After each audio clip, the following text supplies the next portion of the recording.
All right, good to see everybody back this evening. Am I on? Am I on? Yeah, you're good. I'm good? You sure? Is that a new one or is that the same one? It's, Scared you for a new one? I don't know. It's a new one. It sounds good, whatever it is. All right. Who can't hear me? Okay. Who don't want to hear me?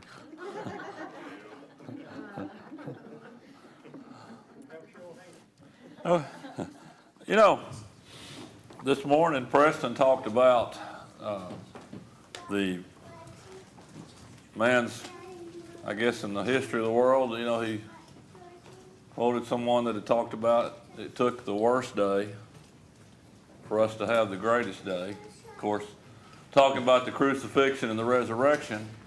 And now, you know, as we're studying here now on Sunday evenings, those events that led to the worst day.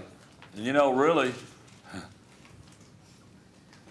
for a little stretch there, I think each day was the worst day, and the next one got worse, culminating in the crucifixion, and then finally the greatest day in the resurrection. Now, last week, we began to look at the Jewish trial after Christ had been arrested by the mob. We looked as Jesus went before Annas. Tonight, we're going to look now as Jesus is taken before Caiaphas and the Sanhedrin, and an illegal meeting of the Sanhedrin at that.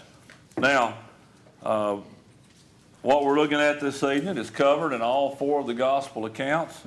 If you want to make a note, it's covered in Matthew chapter 26, verses 57 through 75.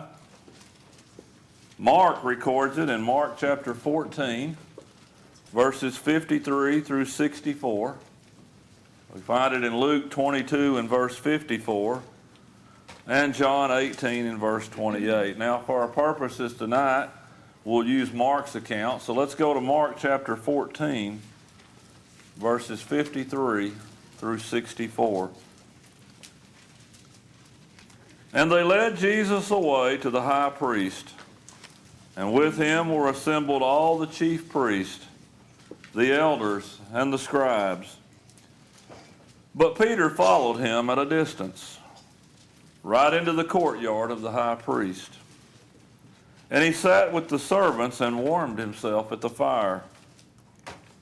Now the chief priest and all the council sought testimony against Jesus to put him to death, but found none.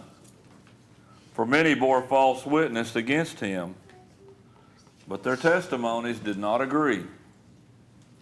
Then some rose up and bore false witness against him, saying, "We heard him say, 'I will destroy this temple made with hands, and within 3 days I will build another made without hands.' But not even then did their testimony agree. And the high priest stood up in the midst and asked Jesus, saying, 'Do you answer nothing? What is it these men testify against you?' But he kept silent and answered nothing. Again, the high priest asked him, saying to him, 'Are you the Christ, the Son of the Blessed?' Jesus said, 'I am. And you will see the Son of Man sitting at the right hand of the power and coming with the clouds of heaven.' Then the high priest tore his clothes and said, 'What further need do we have of witnesses? You have heard the blasphemy. What do you think?' And they all condemned him to be deserving of death." So now let's back up a little bit and think back to that night in the upper room. Jesus had instituted the Lord's Supper that evening. And during that time, he had identified Judas as the one who would betray him. And after the supper, Jesus and the disciples had left that upper room, and they traveled to the Garden of Gethsemane. And there that night Jesus prayed, and he stilled himself for the events that were about to take place that we're reading of now. And while they were in the garden that evening, Jesus and the 11, Judas arrived with the mob. And he greeted Jesus with a kiss, as had been foretold. And Jesus willingly surrendered to the mob. And he even restrained the 11 from fighting for him. And the mob bound him, and they led him away to appear before Annas, who had been the high priest, who was the father-in-law of Caiaphas, who was the current high priest. And we recall that the 11, the apostles, had fled in every direction when they realized that Jesus was bound and he was sent away by the mob. And so last week we looked at that first appearance before Annas. And now recall, they could find nothing against him. They should have released him. But the dark moment gets darker, as now he's brought before Caiaphas, bound like as if he was the worst criminal history had ever known. And so, verse 53 now, as he goes before the Sanhedrin. And they led Jesus away to the high priest, and with him were assembled all the chief priests, the elders, and the scribe. Our Lord Jesus now finds himself all alone. He stands alone before his enemies. And so, that next step in the greatest miscarriage of justice the world has ever seen has begun again. In verse 54, we see Peter now. But Peter followed him at a distance, right into the courtyard of the high priest, and he sat with the servants and warmed himself at the fire. So Peter did follow, but where did he follow? At a distance. At a distance. Now, next week we're going to look at Peter's denial, so we're not going to go into much depth on that now. But we'll look at that in depth next week. But I want you to note, though, that he followed him at a distance. You see, the beginning of the fall of Peter takes place right here, doesn't it? It's beginning. He followed him at a distance. Peter had put some space between him and Jesus. He had separated to an extent. And you know, the truth is, how much distance between you and Jesus is too much? Any distance.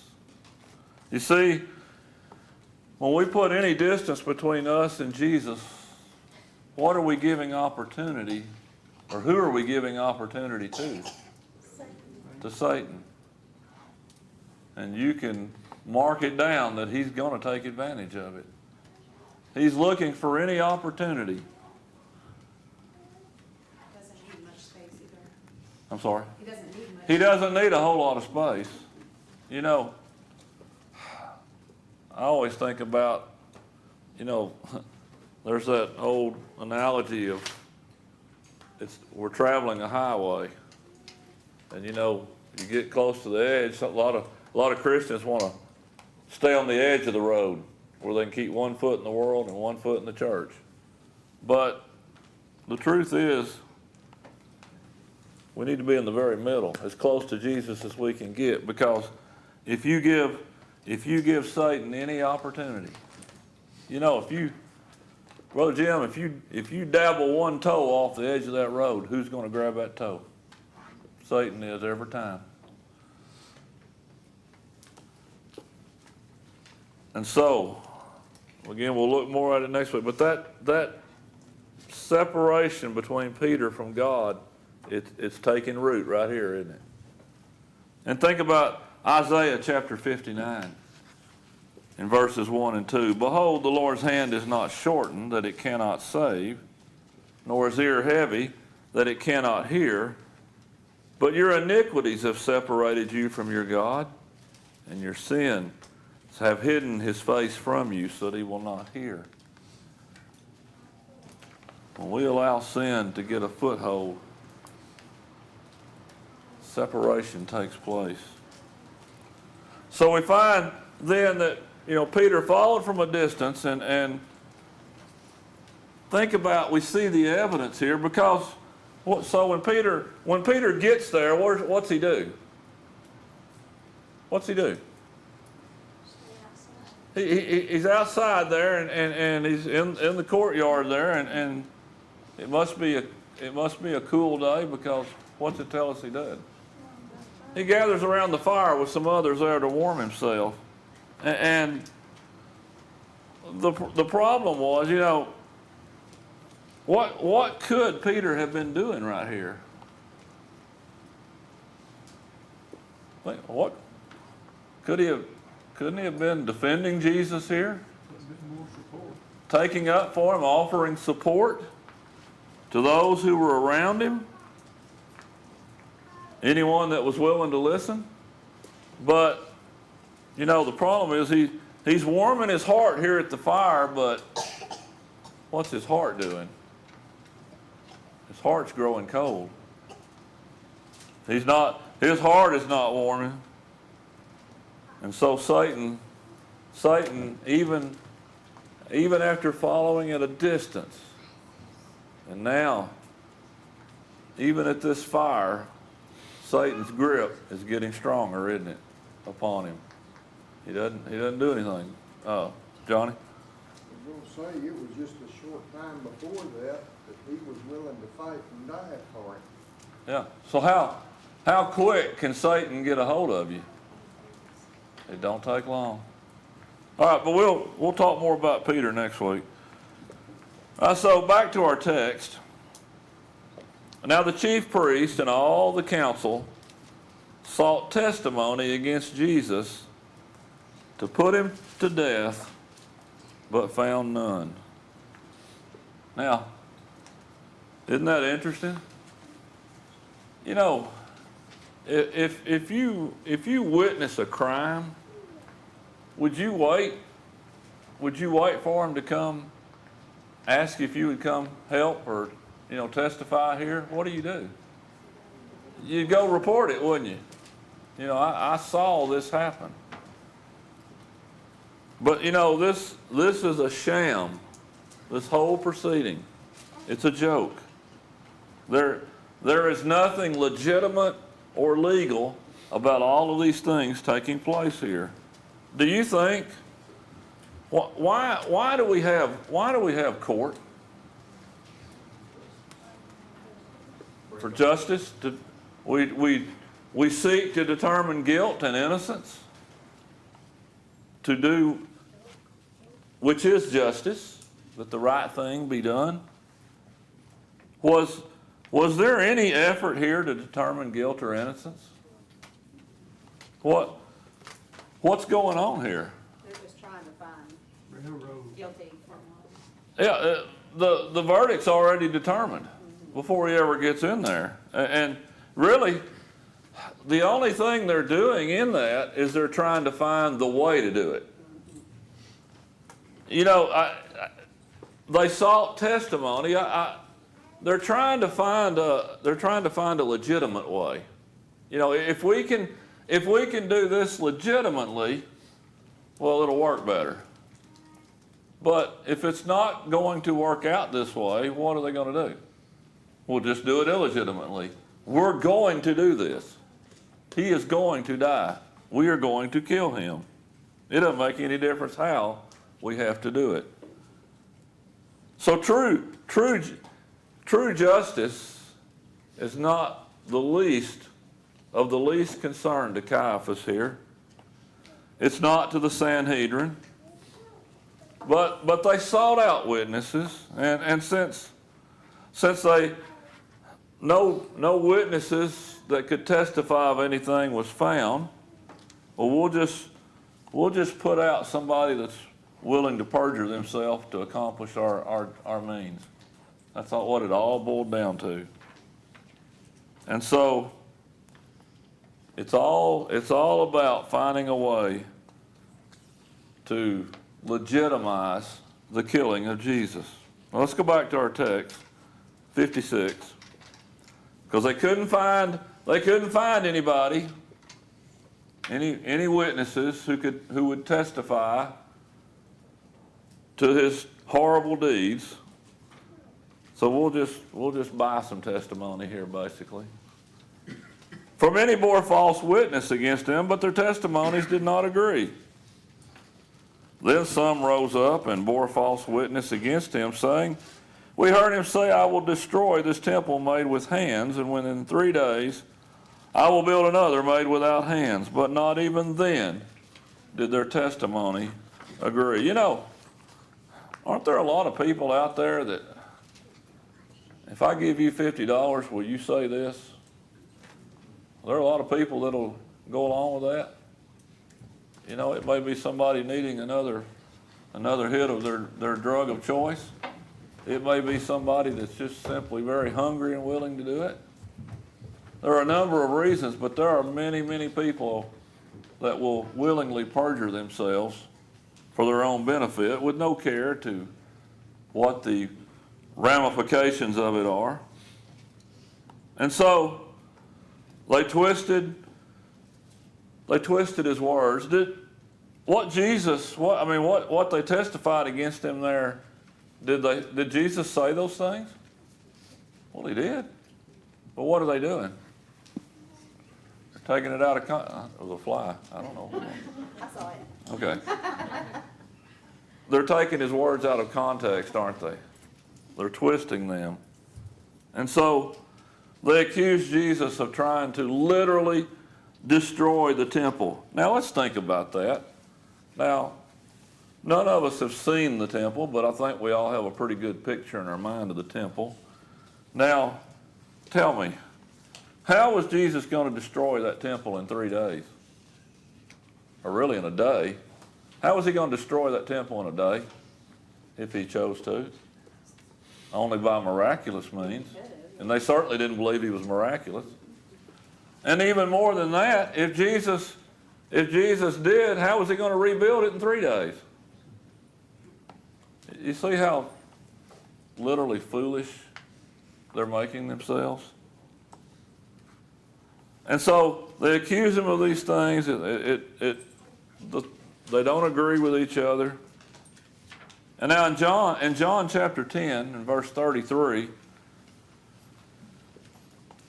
it says that the Jews answered him, saying, "For a good work we do not stone you, but for blasphemy, because you, being a man, make yourself God."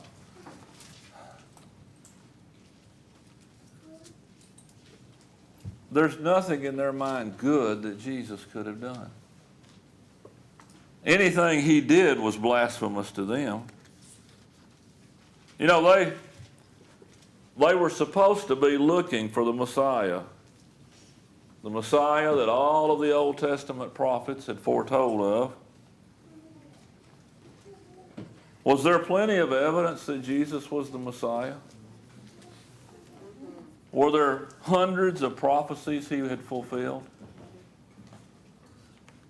Was there the miracles that he had worked? Countless. You know, John would later say, the world couldn't contain all the things that Jesus did.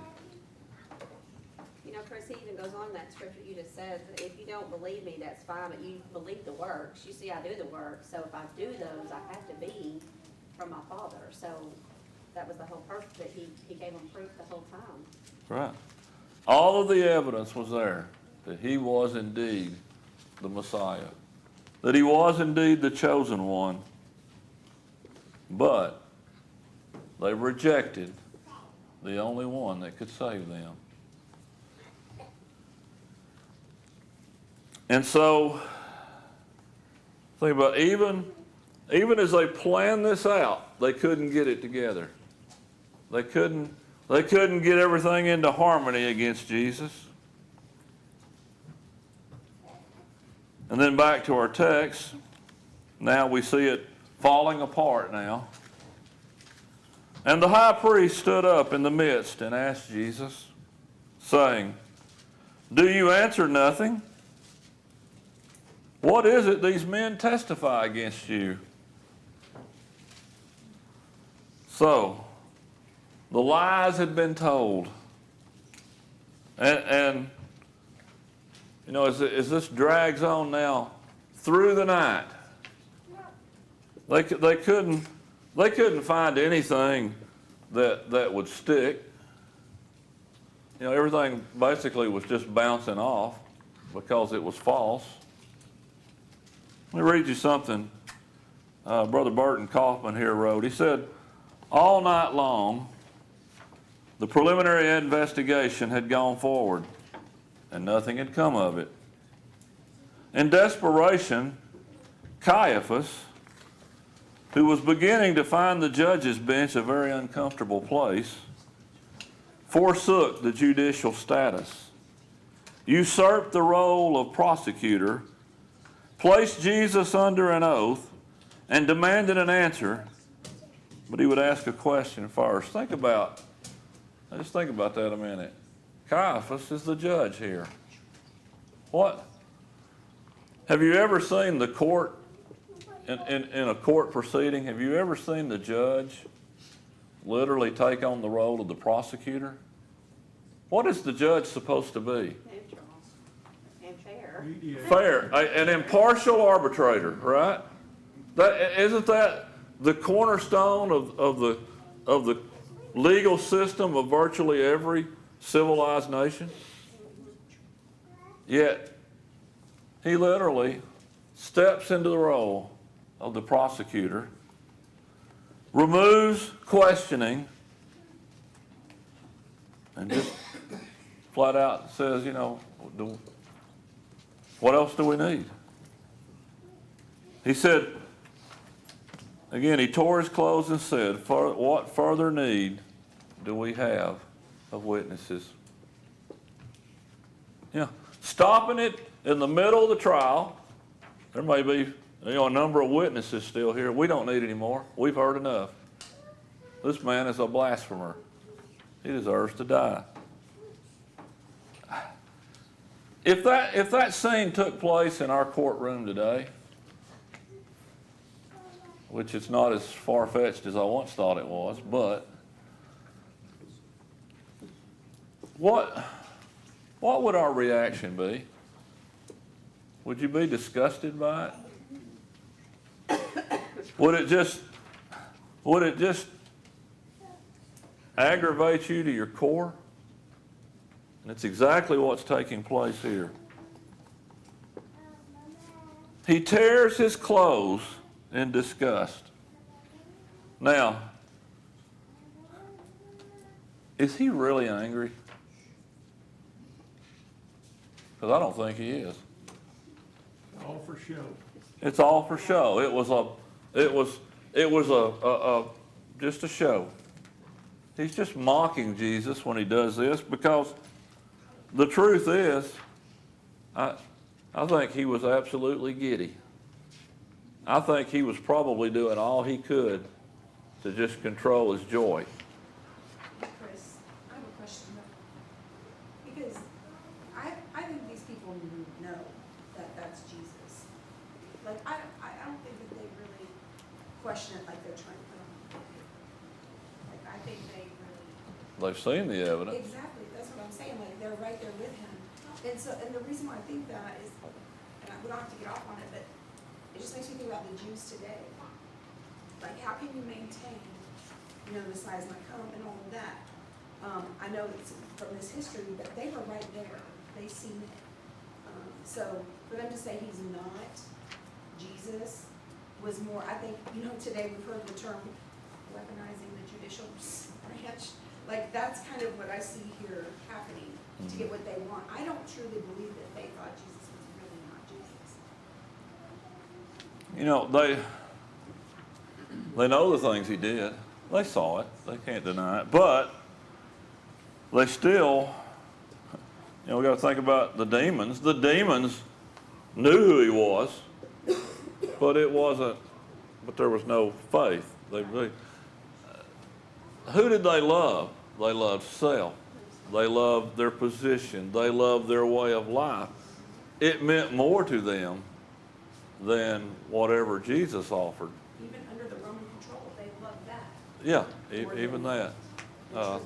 Yeah, exactly. Alex? I was just gonna kind of have what she talked about as far as weaponizing, like the legal proceedings. Almost everything they have done, every step they have made was illegal by their laws, not just the things they do against Jesus, spiritually, from the spiritual laws of God standpoint, but even their very cultural laws. It was illegal to have a Sanhedrin meet in the middle of the night. It was supposed to be a Yeah. public. This whole proceeding was illegal. The high priest was not supposed to rend his clothes. That was illegal. To use what the accused said in court against him, like he just had Jesus confess that way, that was illegal. Whenever the way they were supposed to take a vote to decide the sentence of someone, it was supposed to be from youngest to oldest, so that the older could influence the younger. And if it was in their laws, if there was ever a case where it was unanimous that they voted someone died, then by law, they had to let that person go free because there was something shady going on. Every single thing they did went against even their cultural laws. And if you couldn't hear, just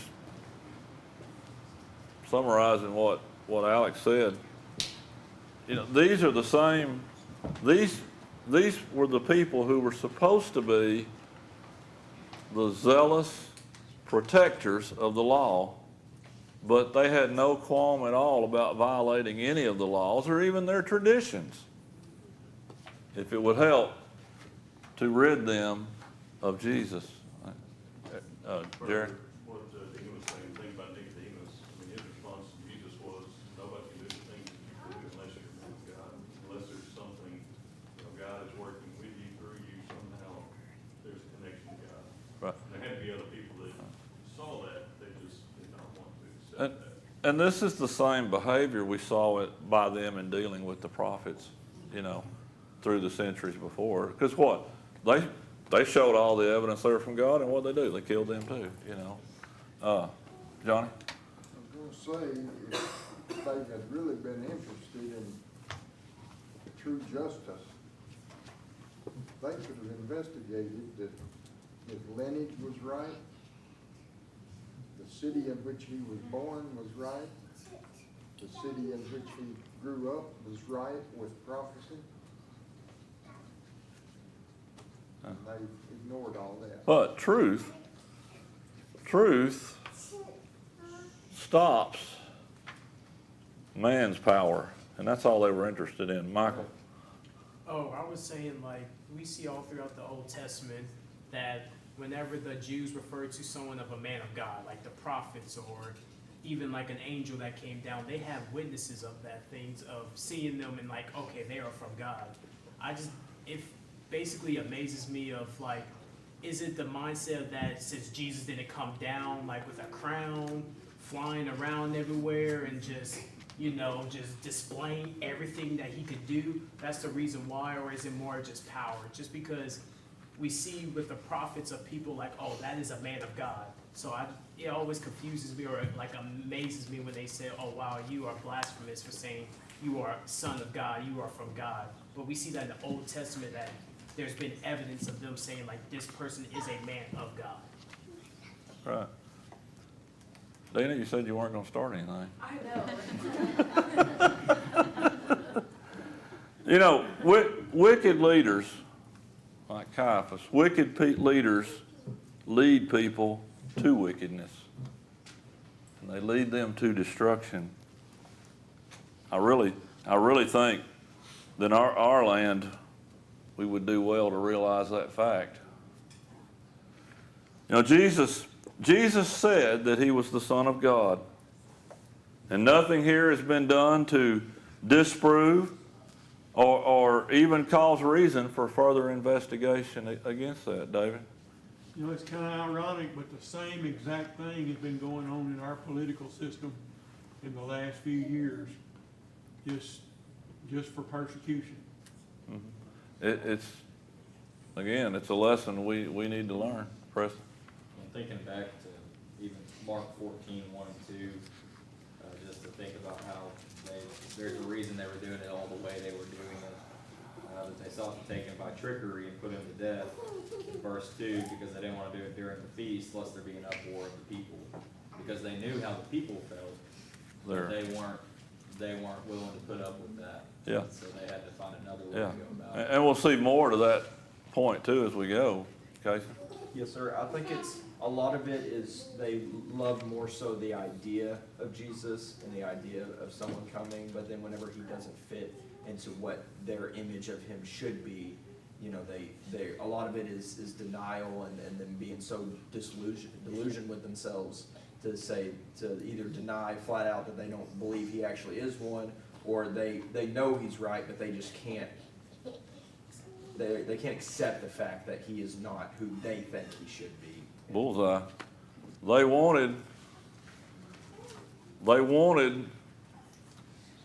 They didn't want what they said they wanted to come. You know, I didn't get that out right, but you know what I'm saying. So the Jews today, they don't believe in the New Testament, I'm assuming. No, People that maintain, they still live by the they're Old just straight Old Testament. Yeah, because they don't accept the Christ. Now, you know, the reality was they didn't want to go any further in investigating Jesus because it didn't make any difference what was said or what was done. It wasn't going to change anything. And even going further, no one could deny the things that had taken place, the signs, the miracles, the wonders. They just simply refused to believe. And you know, so we're hard on them, but yet, how many of us are here tonight? How many of the world today still just simply refuses to believe? Now, they may say it, but actions speak louder than words. You know, I mean, shouldn't we be overflowing instead of an auditorium half full? People simply refuse to believe. Paul?